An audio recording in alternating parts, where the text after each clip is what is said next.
Εδώ είμαστε. Ξαναήρθα στη Μαρία στο σπίτι, έτσι κι αλλιώς με τη Μαρία έχουμε αποκτήσει φιλικές σχέσεις.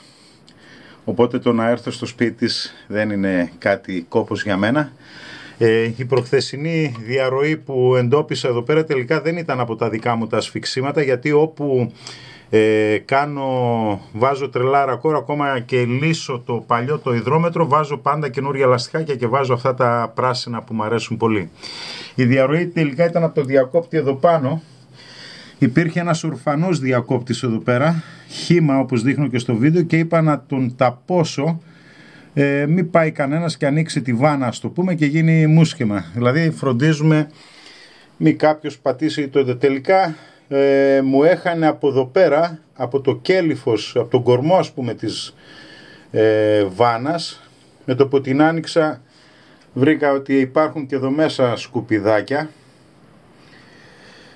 Φυσικά εδώ στις παραθαλάσσιες, στις περιοχές, έχουμε ένα θέμα σοβαρό τελικά με την υγρασία, που το εντοπίζω σιγά σιγά και το έζησα πάρα πολύ στο όμορφο νησί της Σκιάθου που ήμουν πέρυσι το καλοκαίρι.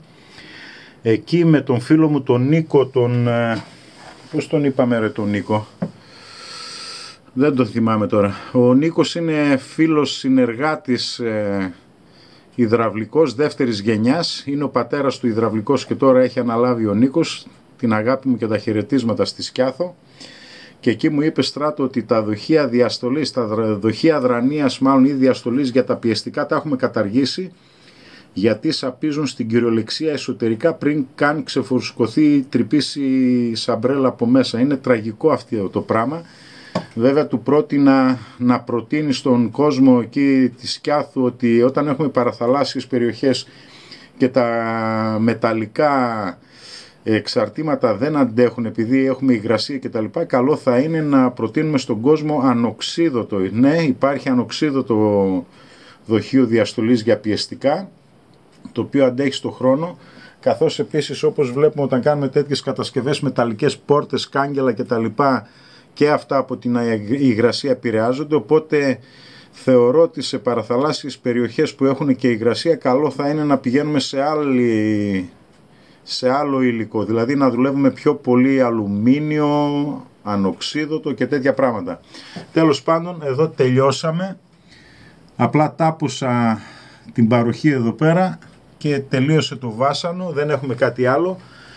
Σε απάντηση ενός φίλου προχθές που γιατί κανένα δυο πήγατε να μου την πείτε που δεν έχω κάνει bypass, μάλλον δεν έχετε καταλάβει κάτι.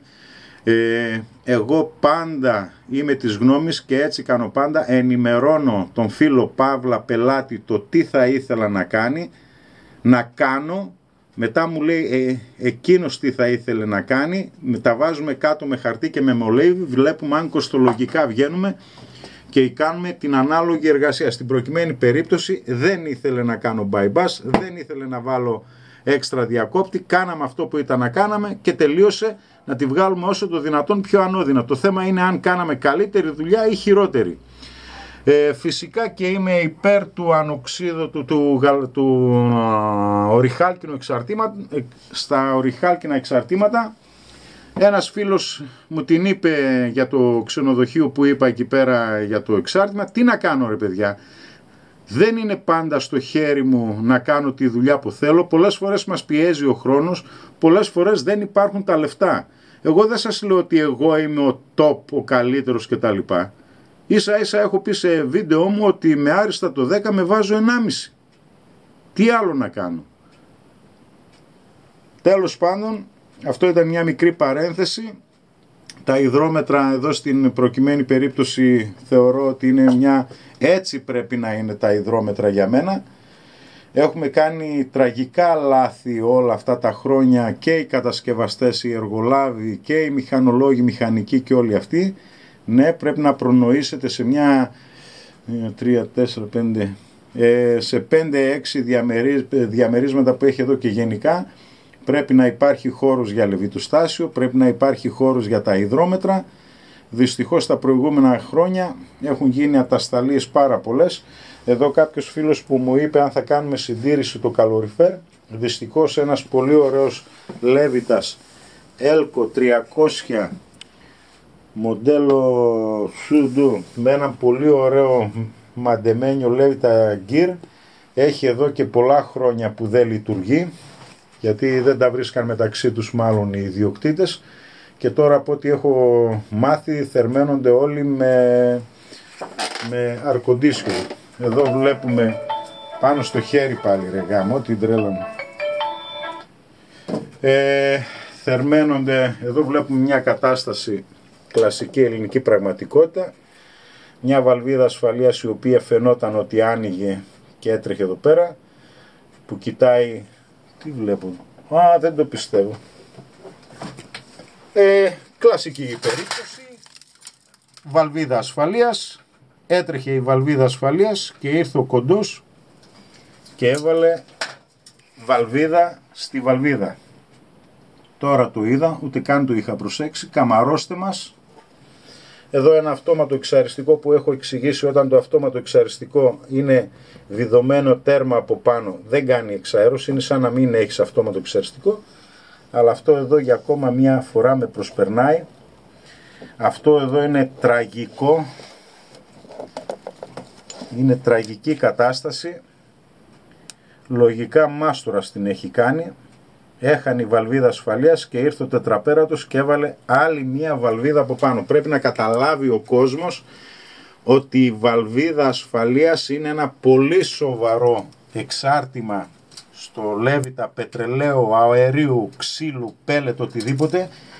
Πρέπει να φροντίζουμε να είναι το καλύτερο υλικό, να είναι πόνιμη μάρκα, και φυσικά αυτό το να βιδώσω βαλβίδα πάνω σε βαλβίδα με προσπερνάει εδώ και πολλά χρόνια και δυστυχώς το συναντάω συχνά. Μέχρι τελευταία φορά στο λεβιτοστάσιο της Μαρίας είδα σε βαλβίδα ασφαλείας βιδωμένη βρύση για μπαλκόνι και μου είπε η Μαρία, μετά το ξανατσέκαρα, μου λέει, Στράτο, εγώ ενημέρωσα τον υδραυλικό, πήγε, με παίρνει τηλέφωνο, το έκανα, μου λέει, πόσα θες πάρτα. Εδώ φυσικά η κατάσταση του κυκλοφορητή είναι τραγική. Όλα αυτά είναι από την υγρασία και τα άλατα που υπάρχουν, παιδιά. Εδώ έχουν οξυδωθεί τα πάντα. Δυστυχώς ο Levita ο συγκεκριμένος έχει εδώ και πολλά χρόνια, λέει, να πάρει μπρος. Πάρα πολλά χρόνια έχει να ανάψει.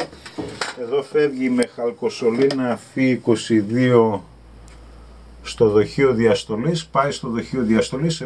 Εδώ υπάρχει μία βάνα, εντάξει, την έβαλες στη βάνα. Δεν ξέρουμε ποιο σκεπτικό την έβαλες. Από τη στιγμή όμως που δεν έχει τρελό ρακόρι οτιδήποτε, το να έχεις ανοιχτή ή κλειστή τη βάνα εδώ πέρα δεν έχει να λέει.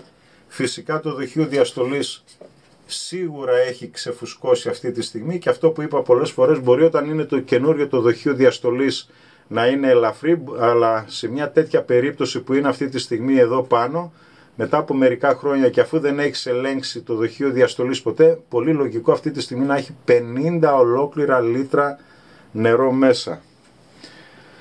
Τι να πω, στεναχωριέμαι πολύ όταν βλέπω τέτοιες δουλειές. Δεν ξέρω άμα οι σωλήνες του χαλκού εδώ πέρα είναι μονομένες όταν κατασκευαστήκανε, που πηγαίνουν στα διαμερίσματα, γιατί αν δεν είναι μονομένες αυτές οι χαλκοσωλήνες, ζεσταίνουμε τους τοίχους και τα ντουβάρια και φυσικό και επόμενο είναι το πετρέλαιο να φεύγει άκλαυτο. Ειδικά η χαλκοσωλήνα πρέπει να είναι μονομένες. Αυτές οι πιπυρό, οι αναμονές τώρα τι κάνουν εδώ πέρα, δεν μπορώ να καταλάβω. Πώς βρέθηκαν εδώ πέρα. Φεύγουν εκεί, φεύγουν εκεί. Μπορεί από τα υδρόμετρα μάλλον, έρχονται από κάτω. Ναι, μάλλον από τα υδρόμετρα είναι. Τι να πω, ρε παιδιά, ελληνική πραγματικότητα. Θέλω να είστε λίγο πιο επίοικείς μαζί μου. Τα βίντεο τα τραβάω μία φορά, δεν κάνω ούτε μοντάζ ούτε τίποτα. Θέλω ό,τι κάνω και ό,τι βλέπω να το μοιράζομαι μαζί σας χωρίς λογοκρισία. Φυσικά και πάνω στο χέρι θα πω, θα μπερδέψω και τη γλώσσα μου, αλλά το να κάθομαι τώρα και να τα διορθώνω ή να ξανατραβάω βίντεο, νομίζω χάνουμε την ουσία. Είπαμε ότι τα βίντεο μας είναι καθαρά ενημερωτικά. Δηλαδή αυτή η κατάσταση που βλέπω εδώ και την έχω συναντήσει πάρα πολλές φορές πρέπει κάποια στιγμή να σταματήσει, γιατί πάνω απ' όλα είναι επικίνδυνο. Ένα άλλο που θα σας παρακαλούσα πάρα πολύ στα λεβιτοστάσια σας παντού, να βάζετε αυτόματο πυροσβεστήρα οροφής έστω και 6 κιλών, για να τα βλέπει ο φίλος μου ο Φραγκίσκος ο Δαχτυλίδης και να χαίρεται, γιατί στεναχωριέται πάρα πολύ όταν βλέπει, μπαίνω μέσα σε λεβιτοστάσια και δεν βλέπει πυροσβεστήρα και στεναχωριέται. Θα ήθελα πάρα πολύ να αρχίζουμε σιγά σιγά. Ένας πυροσβεστήρας 6 κιλών αυτόματος οροφής ξεκινάει από τα 40-45 ευρώ. Αυτή τη στιγμή ψάχνω ένα κατάστημα το οποίο να ασχολείται με πυροσβεστήρες. Μου είπε ο Φραγκίσκος ότι έχει ένα πολύ καλό φίλο εκεί στον Πειραιά που ασχολείται με πυροσβεστικά και ενδέχεται να έρθω σε επικοινωνία μαζί του, να πετύχω μια καλή τιμή στους πυροσβεστήρες, ούτως ώστε όποιος από εσάς παίρνει τηλέφωνο σε αυτό το κατάστημα και λέει ότι παίρνουν εκ μέρους του Στράτου από το κανάλι στο YouTube, να παίρνει μια καλή έκπτωση. Όταν λέμε καλή έκπτωση, μην περιμένετε ότι το περιθώριο θα είναι μεγάλο, αλλά ακόμα και αυτά τα 5 ευρώ, για να έχουμε αποφασίσει με τον Φραγκίσκο να σας δώσουμε ένα κίνητρο σιγά σιγά να αρχίσουμε να βάζουμε και πυροσβεστήρες στα σπίτια μας, καθώς επίσης και εσείς που έχετε τζάκι στα σπίτια σας ή υδραυλική σόμπα ή ζωντανή φωτιά μέσα στο σπίτι σας, καλό θα είναι να έχετε πρόχειρο ένα πυροσβεστήρα τρίκυλο, εξάκυλο μέσα στο σπίτι σας. Εκείνο που με στεναχωρεί πολύ είναι ότι ενώ έχουμε πάρα πολλά βίντεο που αναφερόμαστε σε διάφορα πράγματα και έχουμε 5, 10, 20, 30, 50 χιλιάδες προβολές, πως τα λένε αυτά, κάπου άμα ψάξετε μέσα στο κανάλι μας θα δείτε ότι έχω πάει, δεν θα ξεχάσω, πρόπερση το καλοκαίρι ήμουνα στην Αθήνα και δούλευα. Ο Φραγκίσκος ο Δαχτυλίδης ήταν στο πατρικό του το σπίτι σε ένα χωριό κάπου μετά το αρχαίο θέατρο της Επιδαύρου. Έκανα 270 χιλιόμετρα μαζί με τον Γιάννη να πάω να τον γνωρίσω από κοντά. Τραβήξαμε κάτι βίντεο τα οποία έχουν να κάνουν με την ασφάλεια, με πυροσβεστήρες και αυτά, και βλέπω δεν υπάρχει ιδιαίτερο ενδιαφέρον από μέρους σας.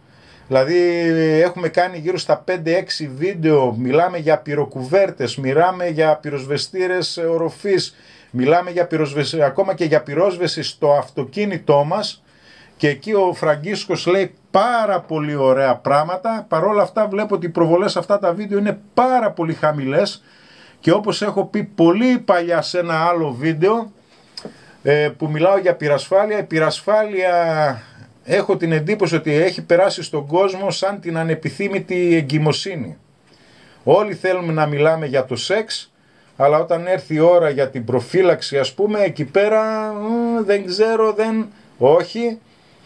Μπείτε και σε εκείνα τα βίντεο, ο Φραγκίσκος τα λέει πάρα πολύ ωραία, θα σας λυθούν πολλές απορίες, και από εκεί και πέρα καλό θα είναι να κάνουμε μια επένδυση για την ασφάλεια, για την περιουσία μας, της τάξης των 40, 45, 50 ευρώ. Μην είστε γύφτουλες, πάρτε πυροσβεστήρες και στο σπίτι σας και στο λεβιτοστάσιο πάνω να έχουμε πυροσβεστήρα οροφής όπου μπορούμε να βάλουμε, και στο σπίτι μας να έχουμε πρόχειρο έναν τρίκυλο, έναν εξάκυλο πυροσβεστήρα όταν έχουμε τζάκι, και στο αυτοκίνητό μας να σταματήσουμε να παίρνουμε αυτούς τους πυροσβεστήρες οι οποίοι είναι του 1 κιλού, 2 κιλών, αυτοί οι παλιοντενεκέδες των 5 και 10 ευρώ, να δώσουμε 15 και 20 ευρώ να έχουμε έναν πυροσβεστήρα της προκοπής στα αυτοκίνητά μας, να μπορούμε είτε να σώσουμε τη δικιά μας την περιουσία, ή όταν θα βρούμε κάποιον στο δρόμο, που με έχει τύχει εμένα να πετύχω φλεγόμενο αυτοκίνητο στο δρόμο και τον έσωσα κατευθείαν. Λίγο προσοχή, θα τα πούμε σιγά σιγά. Σήμερα είναι Παρασκευή, πόσο του μηνός δεν ξέρω. Το βίντεο αυτό θα προσπαθήσω να τα ανεβάσω το βράδυ. Αύριο η ώρα 11 το πρωί είμαστε καλεσμένοι, το κανάλι μας, όλοι μας δηλαδή, στον Α και στην εκπομπή του Μάνεση Σουκού με το Μάνεση. Δεν περιμένουμε και πολλά πράγματα φυσικά από κανέναν. Μου είπαν ότι θα μιλήσουμε καμιά 5, 6, 7, 8 λεπτά περίπου. Τους λέω αυτά δεν μου φτάνουν εμένα ούτε για να συστηθώ. Τέλος πάντων, μια δημοσιότητα δεν είναι καλό να ανεβεί κι άλλο το κανάλι μας. Καιρός να αρχίσω να σας λέω και εσάς ότι καλά θα είναι να κάνετε και εγγραφή στο κανάλι, γιατί βλέπω είμαστε στις 20.000 μαζευτήκαμε, αλλά στο κανάλι μπαίνουν πάνω από 120.000 κόσμος.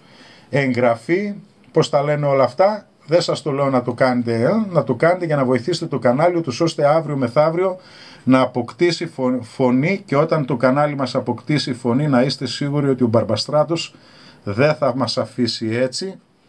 Θα έχουμε να κάνουμε με πιο εξειδικευμένα βίντεο. Ναι, θέλω να κάνω κάποια στιγμή 5 λεπτά, 10 λεπτά, 20 λεπτά βίντεο εξειδικευμένα, όπως έχω ξαναπεί. Να μιλήσουμε μόνο για υδρόμετρο, να μιλήσουμε μόνο για κεντρικό φίλτρο παροχής, να μιλήσουμε μόνο για μειωτή πίεσης, να μιλήσουμε μόνο τι είναι το μπαρόμετρο, να μιλήσουμε μόνο τι είναι η βάνα. Πολύ σημαντικό. Οι βάνες είναι καλές, μας έχουν ταλαιπωρήσει, υπάρχουν πάρα πολλές ποιότητες, μας χάνουν όπως αυτή από εδώ. Να αρχίσουμε να μιλάμε για ποιότητες, και όταν θα πας σε ένα μαγαζί να πά να αγοράσεις κάτι, να ξέρεις, αδερφέ, τι θα ζητήσεις, πώς θα το ζητήσεις. Δυστυχώς μιλάω κάθε μέρα με κόσμο, μάλλον ευτυχώς μιλάω κάθε μέρα με κόσμο από όλη την Ελλάδα. Ένας φίλος πήγε σήμερα, πήρε ένα δοχείο διαστολής από ένα κατάστημα με είδη θέρμανσης.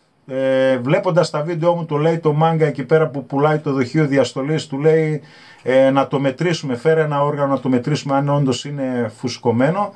Άρχισαν να γελάνε κάποιοι υδραυλικοί που έτυχε, μου λέει, να είναι στο μαγαζί, και λέει αυτό δεν έχει ανάγκη, δεν χρειάζεται τίποτα, δεν χρειάζεται δηλαδή έλεος με αυτά τα δοχεία διαστολής. Πρέπει επιτέλους να καταλάβουμε ότι αυτό το στρόγγυλο το πράγμα δεν πρέπει να έχει νερό μέσα, και είναι πολύ σημαντική η πίεση του αέρα που έχει μέσα το δοχείο σε συνεργασία με την πίεση που έχει το κλειστό κύκλωμα του καλοριφέρ. Βοηθήστε το κανάλι μας να αποκτήσει δύναμη, βοηθήστε τον Μπαρμπαστράτο να αποκτήσει την ευκαιρία να μπορεί να ασχολείται περισσότερο με αυτά που μας ενδιαφέρουν, και να είστε σίγουροι ότι όλοι από αυτή την ιστορία θα βγούμε κερδισμένοι. Σας ευχαριστώ. Αύριο το πρωί 11 η ώρα, σε αυτά τα 6, 7, 8 λεπτά θα προσπαθήσω να πω όσο το δυνατόν περισσότερο για μας, για αυτό που μας καίει. Θα είναι και ζωντανά, οπότε σε 8 λεπτά θα αρχίσω να πυροβολάω και να πω αυτά τα 5 πράγματα που μας καίνε εμάς. Την καλημέρα μου.